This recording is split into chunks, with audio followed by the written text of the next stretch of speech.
Welcome back to another blog guys. এখন আমি আছি বীরপাড়া পার্কে, দেখতে পাচ্ছেন আমার সঙ্গে আমার বন্ধু আছে। তো এখন এতটা ভিড় আমি এক্সপেক্ট করিনি।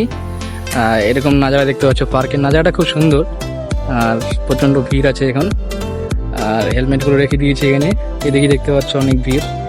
তো ভিডিও ভাবছি বানাবো, কিন্তু কিছু লজ্জা পাচ্ছে যার জন্য বানাতে পারছি না।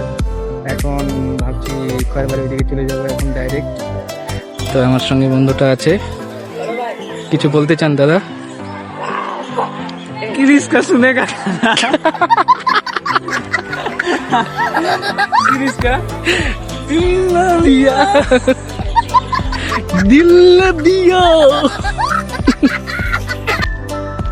উইদাউট টাইম হয়ে গেছে বন্ধুরা। তো দেখতে পাচ্ছ আমি আমার বন্ধু এখন হেঁটে হেঁটে যাচ্ছি এই দিকটায় ভিডিও বানানোর জন্য। তো আজকে ঘোরাঘুরি করলাম, ঘোরাঘুরি করে কোনো ভিডিও বানাতে পারিনি। তো একটা পার্কে গিয়েছিলাম, তখন বললাম তোমাদের। তো এখন যাচ্ছি, দেখি কতটা বানাতে পারি না পারি। ওই দ্বারা দেখতে পাচ্ছ এখন ড্যাম হয়ে গেছে।